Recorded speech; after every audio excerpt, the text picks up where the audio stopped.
Support for Disrupted comes from the Connecticut Office of Film, Television, and Digital Media. College and university leaders have been in the spotlight quite a bit over the last 5 years. Concerns are growing over coronavirus outbreaks as college students return to campus. Backlash against the presidents of 3 top universities is growing over their testimony on Capitol Hill about anti-Semitism on college campuses. The U.S. Supreme Court today dealt a major blow to affirmative action in higher education. Protesters here in New York at Columbia barricaded themselves inside the school, and now the university is taking more action. A judge has now blocked the Trump administration from revoking Harvard University's ability to enroll international students. In today's political landscape, if we want to understand the news, we need to understand higher education. From Connecticut Public Radio, this is Disrupted. I'm Kalila Brown-Dean. This hour, the Disrupted team is celebrating our 5-year anniversary. We're doing so by talking about college and university leadership. We're joined today by Dr. Beverly Daniel Tatum.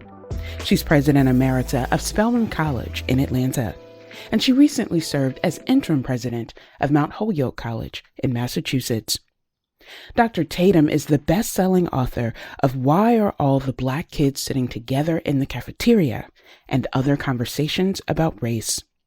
Her latest book is Peril and Promise, College Leadership in Turbulent Times. Dr. Tatum, welcome to Disrupted. Thank you so much for having me. Before we talk about the book, I want to situate you because your path into college leadership is instructive for so many, but I also think highlights why this book is so timely. You have a distinguished career as a scholar, a researcher, and an author, and you made the transition into college leadership. Share with us a little about that journey and what appealed to you to go into leadership. Sure. Well, I have to say, I often describe myself as a reluctant leader in that I enjoyed being a classroom practitioner. I was a professor for a long time. So when I was promoted to full professor in 1996, I had a sense of restlessness in that I'd been teaching for a while and I'd achieved the goal, right? The goal was full professor. I'd achieved that goal. And I wondered, what would I do next? Like, what was the next challenge? And as I was thinking about this, my department informed me that it was my turn to be the department chair. And as many people may know, often academic departments rotate that responsibility of leading the department. So it had rotated and it was indeed my turn, but I did not think it was a desirable opportunity. If you are the chair of a department, you have a lot of responsibility, but you don't have that much authority in the sense that your colleagues have a lot of autonomy and you have to really persuade them to teach that class at 8 a.m. or to teach a course maybe that's not their favorite, but that's the one that students need to take to complete the major. You're always trying to persuade people to do things that they may or may not want to do. And it's a challenging role for sure.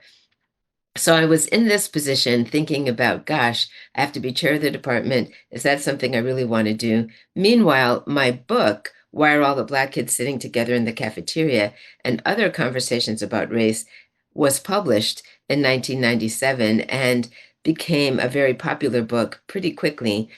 And I was being invited to speak at a lot of other colleges and universities and started to consider the possibility of maybe leaving my institution, which was Mount Holyoke College, to pursue maybe a larger school, maybe a public or private research university.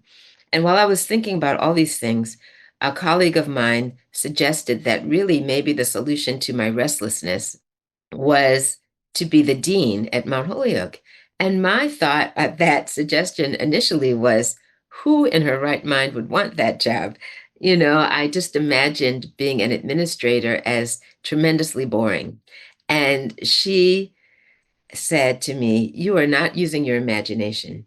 If you were the dean, you could implement programs, influence practices on our campus in line with the ways you've been writing about them.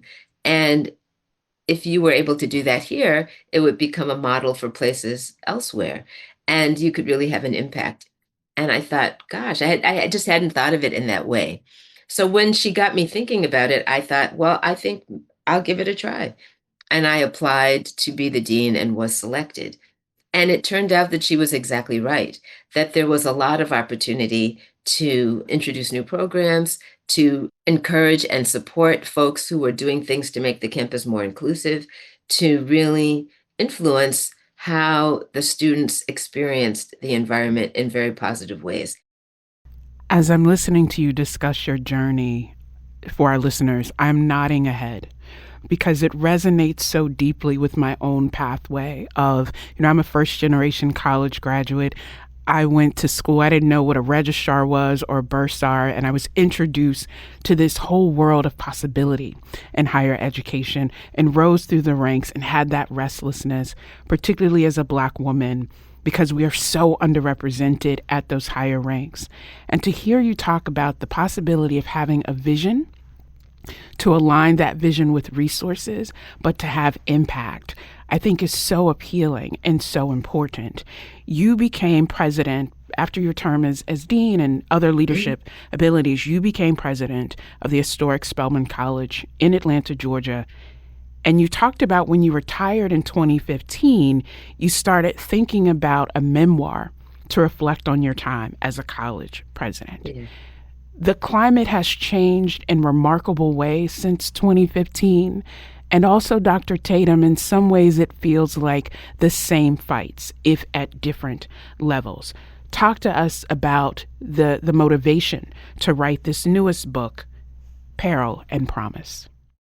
Yes. Well, you're right that when I left Spelman in 2015, I was 61 years old, and I was thinking about how I was going to spend my time in retirement. I'm going to put that in quotes, retirement in quotes, because I remained professionally active, but I thought I would spend my time writing. And the first writing project, as you know, was an update of that book, Why Are All the Black Kids Sitting Together in the Cafeteria? And I spent a couple years working on that. But then I had the second writing project, which was going to be that memoir, that reflection on my experiences as president. But it was delayed. That project got delayed. And it got delayed by the fact that, one, I was speaking a lot still about the first book. I was being invited to speak a lot of places. Then we had a pandemic. And if that weren't distraction enough, then George Floyd was murdered. And the murder of George Floyd set off what turns out to be time limited, but certainly at that time, a real soul searching around race and racism in the nation. And many companies and corporations were looking for guidance around how to talk about these things with their employees and were reaching out to me. So I found myself very busy, most of the time on Zoom, because we were in the pandemic, talking to people about the psychology of racism and the impact that has on all of us and how we think about ourselves and other people. So that work, I will say, can be draining. And by the spring of 22, I was feeling like I needed a break from it. And so I was thinking about returning to my writing project about being a president when I was called by the board chair of Mount Holyoke College to serve as the interim president at Mount Holyoke, the same place where I had been an employee for 13 years prior to my Spelman experience. Their president was leaving for a new job on relatively short notice. They needed someone to hold the fort while they did a search. And so I agreed to return to Mount Holyoke for that year. And it was really that experience that triggered the version of the book we now see. Because first, when I told my friends I was going to do this, people shook their heads and said, "Why are you going to do this? That is the hardest job in the nation, being a college president right now. Why would you inflict that punishment on yourself?" And of course, it is challenging. There's no doubt about it. And there were many challenges during that year. But they didn't seem to see the creative possibilities of leadership, the way I had experienced it both at Spelman and also previously when I was the dean and then acting president at Mount Holyoke. So I felt like people don't really understand colleges and how they work. And then I was busy, of course, with the work of the presidency at Mount Holyoke, but there were new things on the horizon. ChatGPT was unveiled in November of 22 as I was serving as president. So all of a sudden, AI was on the tongues of the faculty. What will we do? What will we do? School shootings, university shootings, concerns about campus safety, enrollment challenges. All of these things were on my radar, not just at the institution where I was serving, but across the landscape of higher education. And then I finished my year, got ready to start writing, and October 7th happened. And then we had protests everywhere. As I was working on my book, the Daily News was feeding stories to me about what I should be writing about. So in the end, Peril and Promise is less a memoir. It certainly has my experience in it, but it's more, I like to refer to it as an insider's guide to higher education, how it works, why it's so important, the impact it has in our society and can have, and what we all need to do to support the higher education that has been such an asset here in the United States. Coming up, more of my conversation with Dr. Beverly Daniel Tatum. She's President Emerita of Spelman College. We'll discuss the challenges that university presidents faced 2 years ago during congressional hearings on anti-Semitism. This is Disrupted. We'll be right back.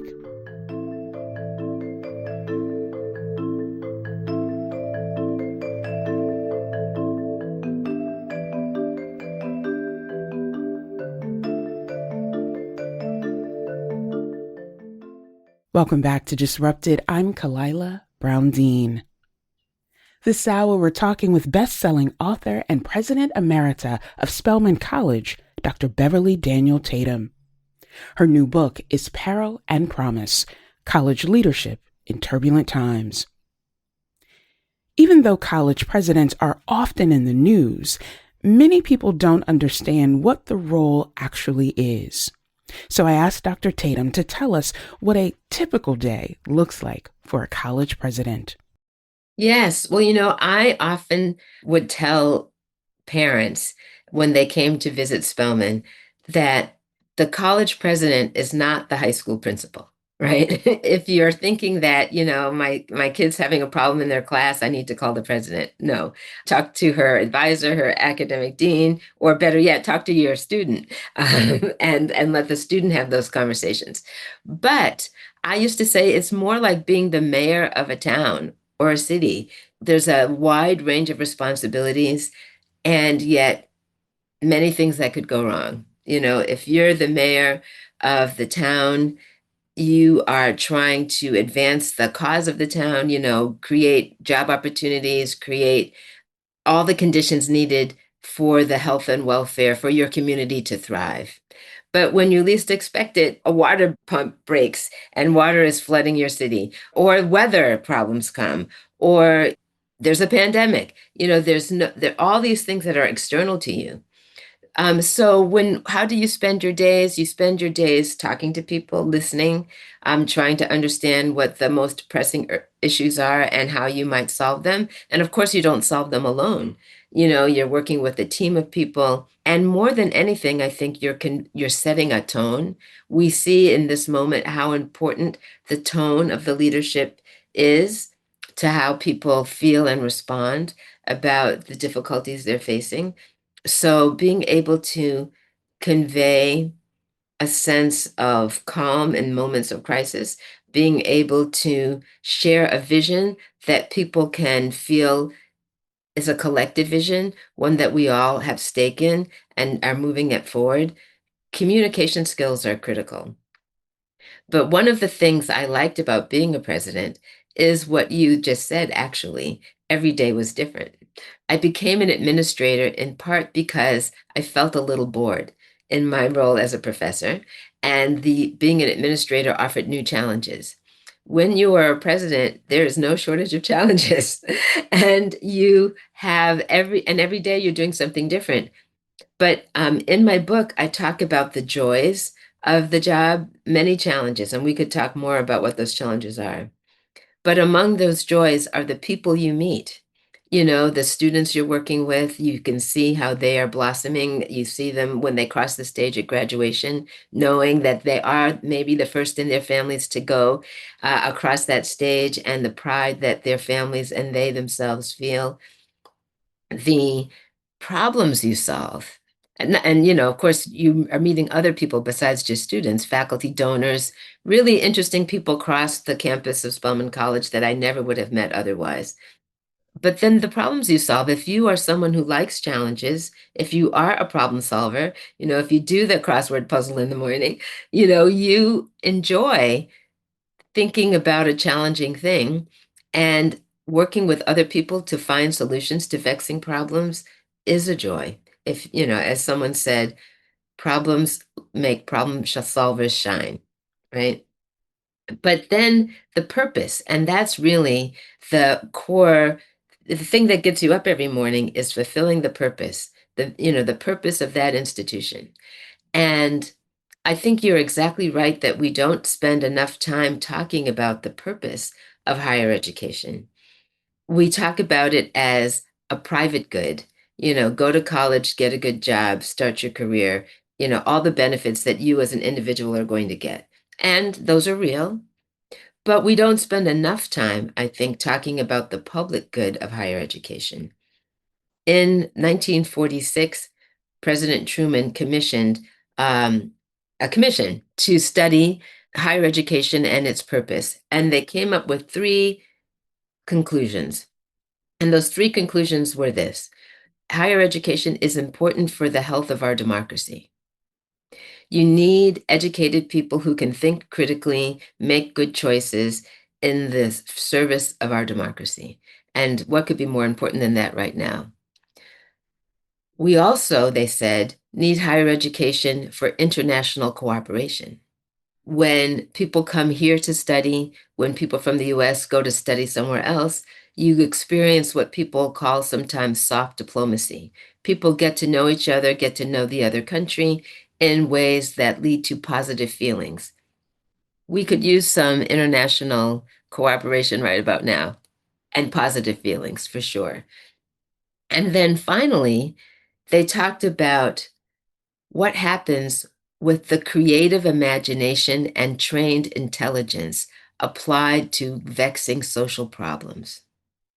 That's what colleges are. They're communities where people with creative imagination and trained intelligence are applying that to the solution of complex problems. We have a lot of complex problems, and we need creative imagination and trained intelligence to be functioning to help solve those problems. And I think people have lost trust, maybe because they've lost the guiding vision of what higher education is, not just for the individual, but for the whole community. When we think about that guiding vision of a way to protect and promote democracy, to have international cooperation, and to stimulate the creative imagination of however we apply that, it makes education so important. And also, Dr. Tatum, it makes this current moment so troubling. Very because it is this view that education is purely transactional. Yes. And the public conversation, the political conversation, doesn't allow for the context and the nuance you just mentioned. I want to bring in an example that I think brought this to light for many people in the public. And that was when the congressional hearing was held. And those three presidents from Harvard, MIT, and Penn were asked to come answer questions and to respond in a way that did not allow for nuance and context. Yeah. And many people had very deep, visceral reactions to that, of some people saying, yes, this is right. I appreciate the way that they're saying it. And others saying, no, there should be no, it depends. It should not be contextual. Take a hardline stance. And if not, you don't deserve to be a leader. And it didn't allow for those things that you just mentioned. When you watch that hearing or hear those conversations of that lack of context, how does that align with your experience as a college president? But you are also one who is in deep conversation continuously with other college leaders. What did that moment mean for you? Well, I watched all of those hearings. I watched the first one with the three women. And I'll talk about that one in a minute. But I also watched the one with the Columbia president, who had been invited to the first, but was unavailable. So then she got her own later. Then there was one with three men presidents that took place in the spring. But all of them were similar in this way. The hearing, the legislators in that hearing session were not really interested in nuance, right? They were interested in what I'm going to call political theater. And so I think it was a really no-win situation for those first three presidents. They walked into an ambush of sorts. I understand that many people would have liked to hear a simple no. If someone asks the question, do you support students calling for genocide? Of course, the answer would be no. But then the next question is, well, why do you allow students to say from the river to the sea, right? But of course, that is contested language. Some people hear that as a call for the elimination of the state of Israel. Other people hear that phrase as a call for Palestinian rights. And those two points of view need to be able to coexist. It is certainly necessary to be able to say to someone, you cannot harass. And many presidents successfully did this. Many presidents were successful in saying, protest is allowed, free speech is allowed, but you can't interrupt classes. You can't impede the path to classes. There's a time, space, and place for your protest, and so be it, right? But if someone comes and says, why are you allowing any protest at all? Or why are you trying to censor the words that are coming out of students' mouths? You run smack dab into a free speech issue, an academic freedom issue. And what we can see right in this very moment today, free speech is under attack for sure. But if we want to recognize that the First Amendment is important, free speech is important, then we have to allow everybody's free speech, not just the free speech of those with whom you agree. You have talked throughout your career, and particularly in your leadership, about the importance of dialogue. But not just dialogue, but also deep listening in conjunction with that dialogue. My concern is so many people now seem fearful to even engage because of the attacks that they see on freedom of speech or freedom of expression. Sometimes I always tell my students, college is the place where you can be wrong and you can learn from it. Yes. So engage, that's the whole purpose. But many students are afraid to do that, Dr. Tatum, because they don't want to be publicly wrong or have things that they say put into a particular context that may not be aligned with the learning that they want to do. How do we stimulate a space for dialogue, listening, and understanding, even when it's uncomfortable, even when we disagree? Because as you say, that is how you serve democracy, how you serve the process of education and community building to do that. How do we get there? I think it's a very difficult moment right now. I would have given you one answer to this question a year ago, and today my answer is going to be a little different.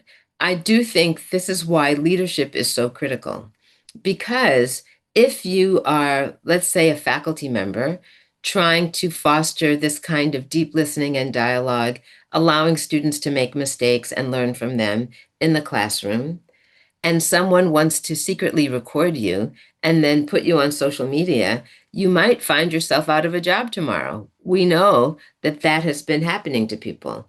That said, if the leader of the institution, the president, hopefully supported by its board, can say, We are an institution committed to free speech, committed to academic freedom. We understand that the response to speech we don't like is not to inhibit that speech, but to create opportunities for more speech so that we can engage with those ideas and shine a light on them in ways that will help people at least understand the full meaning of what they are saying. Sometimes students don't even know the full meaning of what they're saying, and then let them evaluate whether they want to continue to say it, right?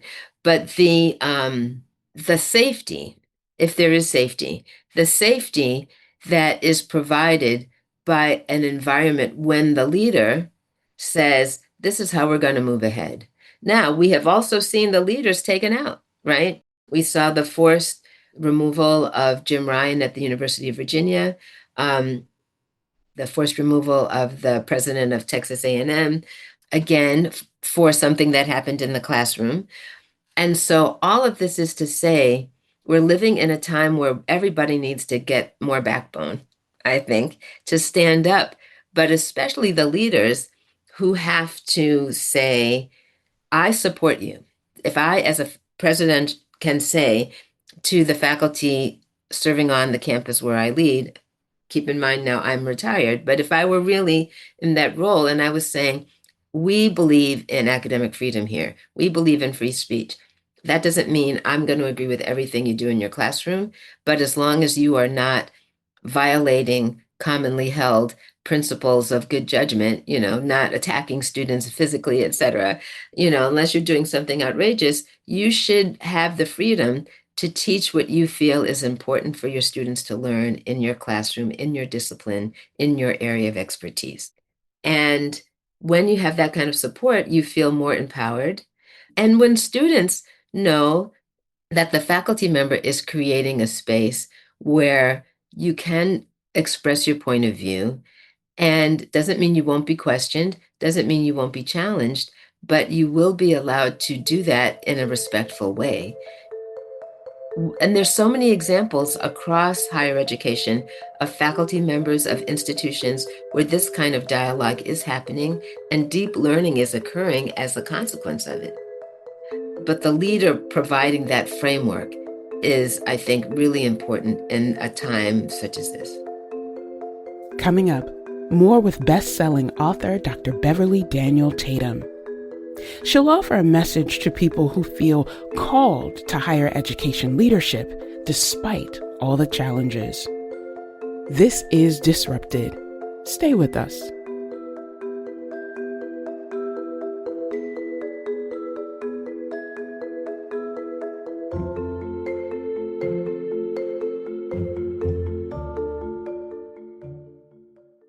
Welcome back to Disrupted. I'm Kalila Brown-Dean. This hour, we're talking about college and university leadership. We're joined by Dr. Beverly Daniel Tatum. Her new book is Peril and Promise, College Leadership in Turbulent Times. In 2022, college presidents stayed in their position for just under 6 years on average. In 2006, that number was 8.5 years. That's according to the American Council on Education's American College President Study. Asked Dr. Tatum her thoughts about the tenure of presidents getting shorter and how that affects the challenges they face.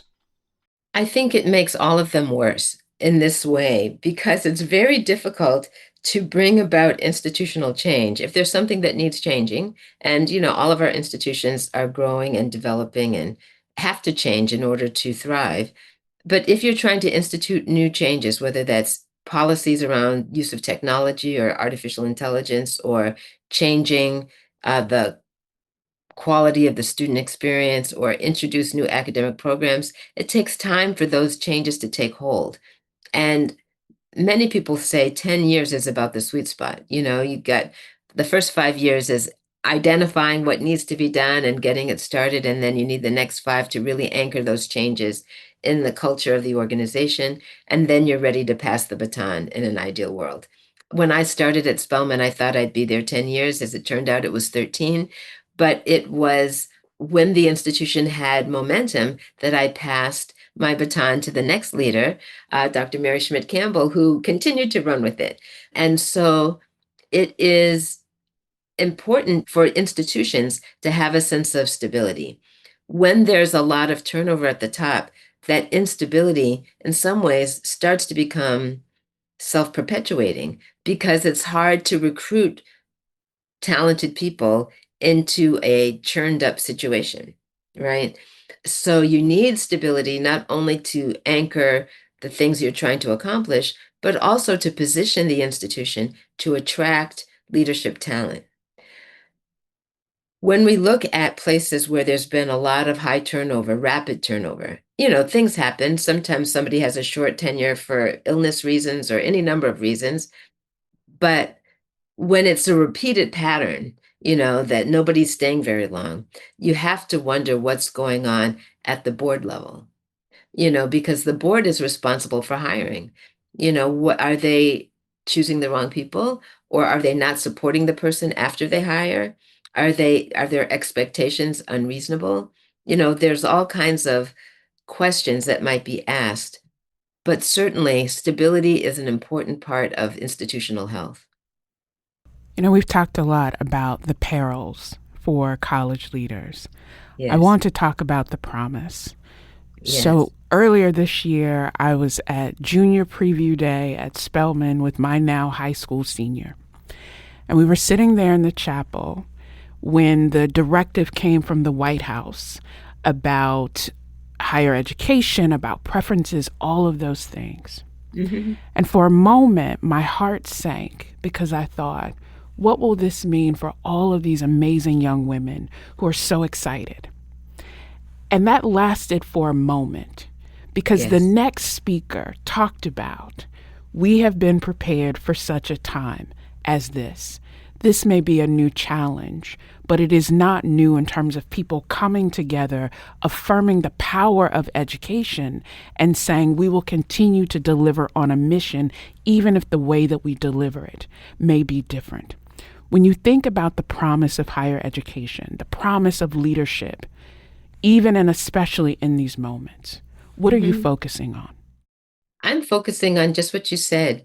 For such a time as this, what is needed?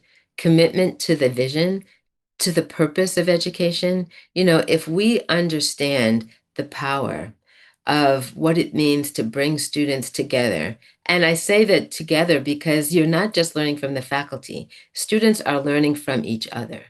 And I think that's an important point because sometimes we hear about the quote, so-called indoctrination of students because their views changed when they came to college.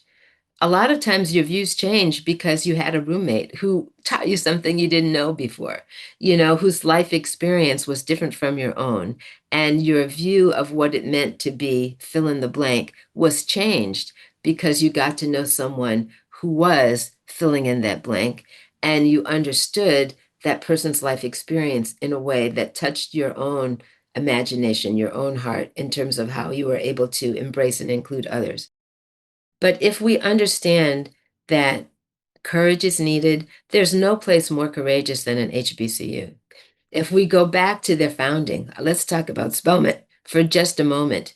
1881, two white women from Western Massachusetts came to Atlanta not long after the end of the Civil War and said, we want to build a school for formerly enslaved Black women so that they can educate themselves and their families and their communities.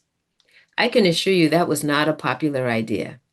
Certainly not in, antebellum Atlanta. Yet they persisted. That's what we can say. They persisted over trials and errors. And here we are from 1881 to 2025.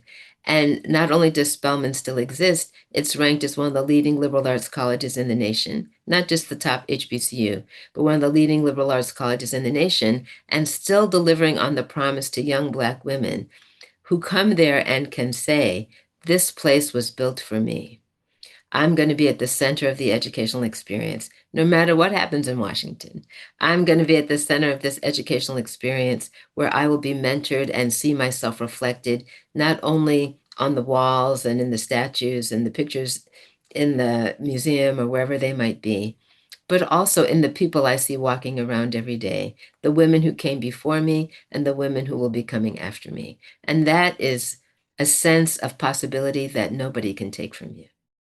When I think about the role of students in this, right? We think of education being for students. And there are so many other pieces to a college university community as well. And we often think of people moving through the ranks into leadership, right? You talked about your journey, talked a little about mine.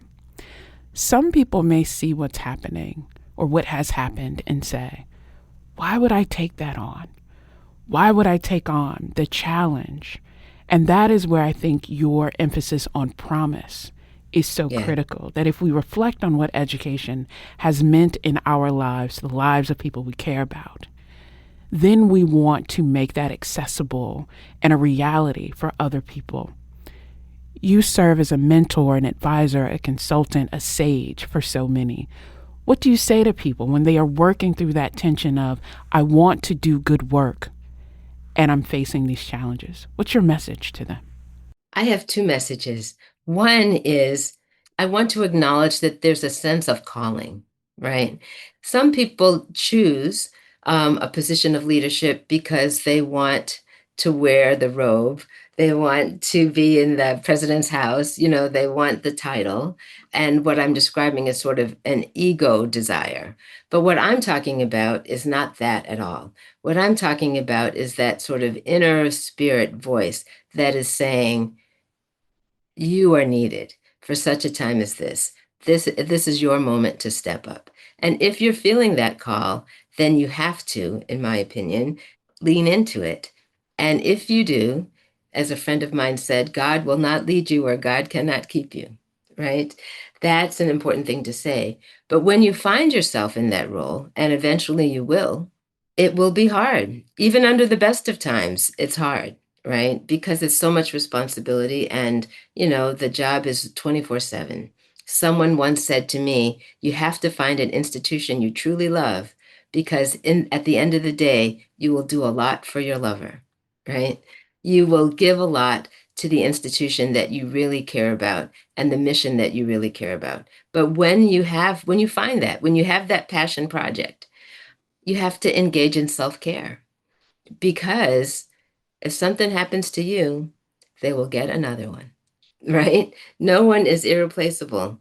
You have to take care of yourself. And what I found one of the best ways to lighten that load is to find what I call reasons for joy. Every day brings matters for concern, but each day also brings reasons for joy. That wisdom comes from the rule of Saint Benedict, which is, goes back to the 6th century. But I found it so meaningful for me to think, yes, there's always something to worry about, but each day brings reasons for joy.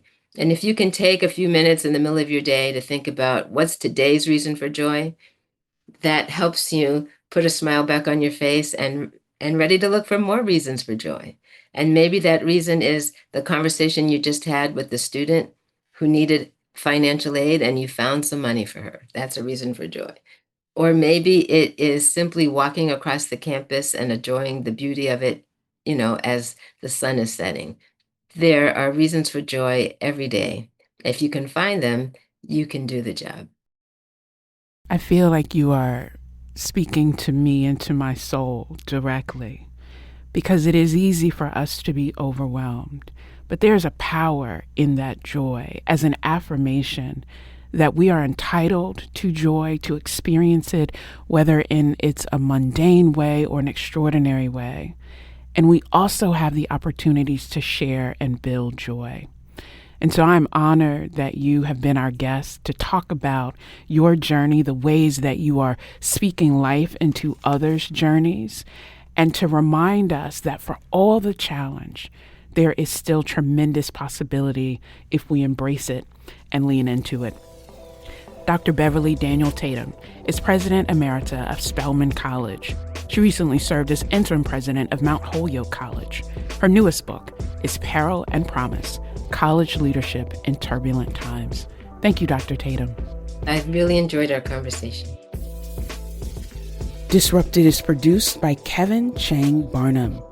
Robin Doyon Aiken, Erica McIntosh, and Meg Fitzgerald. Our interns are V. Zhuang and Tale Ricketson. This week marks Disrupted's 5-year anniversary. That's 5 years of us coming to you every week to break down all the big and small disruptions that are shaping our world. These last 5 years would not have been possible without the amazing team that works with me every week. And it would not have been possible without you, the listeners. Every week, you take a chance on me as a nerdy professor who is fascinated by the power of conversations to bring us closer together in connection and community. So on behalf of the entire team here at Disrupted, but especially from me, thank you for your support. You can listen to more than 250 episodes of Disrupted in our archive. You can find us wherever you get your podcast. And you can listen for new episodes every Friday at 9 a.m. From Connecticut Public Radio, this is Disrupted. I'm Kalila Brown-Dean. Thanks for listening.